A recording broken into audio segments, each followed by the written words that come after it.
I'm Dr. Heather. I'm excited to tell you about a new presentation that we are rolling on out to middle school and high school students.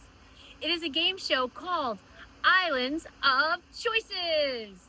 And what it is a program that's going to keep the energy high, keep the students engaged, and be fun yet educational so that they're learning about substance use, gambling, or mental health issues.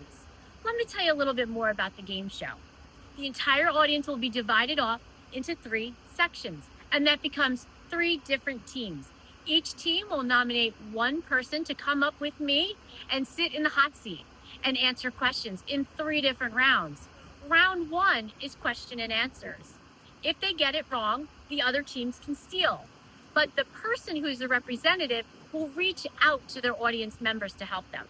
They'll have lifelines, almost like a phone a friend. And they are not always by themselves, but they are part of the greater good of the student body.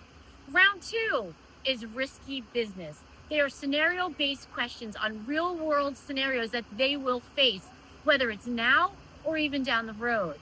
And then round 3 is rapid fire, pew, pew, pew, of fact or fiction. And again, everybody is involved in answering these questions. We will add up the points and come away with one winner. We'll also have commercial breaks where only the audience can answer these questions. At the end, we'll have a powerful message. I'll tie this all together for them, and they will leave feeling good about themselves, energized about the fun we'll have, and they will learn something educational. I am really excited to bring this to your school. Please reach out to me at heather@drheathertalks.com. Hope to see everybody soon. Bye.